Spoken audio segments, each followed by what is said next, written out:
కాకినాడ జిల్లా పిఠాపురంలో జనసేన అధినేత పవన్ కళ్యాణ్ ఇవాళ నూతన గృహప్రవేశం చేయనున్నారు. జాతీయ రహదారిని ఆనుకుని చేబ్రోలు గ్రామంలో నిర్మించిన నూతన గృహంలో ఆయన ప్రత్యేక పూజలు చేస్తారు. ఉదయం 9:30 గంటలకు నూతన గృహప్రవేశం చేయనున్నారు. అనంతరం ప్రత్యేక పూజలు చేసి పంచాంగ శ్రవణం చేస్తారు. అనంతరం పిఠాపురంలో నిర్వహించే ఉగాది పర్వదిన వేడుకల్లో పవన్ పాల్గొంటారు.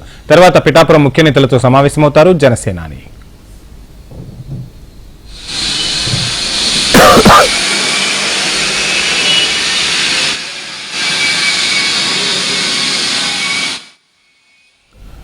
కాకినాడ జిల్లా పిఠాపురంలో జనసేన అధినేత పవన్ కళ్యాణ్ ఇవాళ నూతన గృహప్రవేశం చేయనున్నారు. జాతీయ రహదారిని ఆనుకుని చేబ్రోలు గ్రామంలో నిర్మించిన నూతన గృహంలో ప్రత్యేక పూజలు చేస్తారు.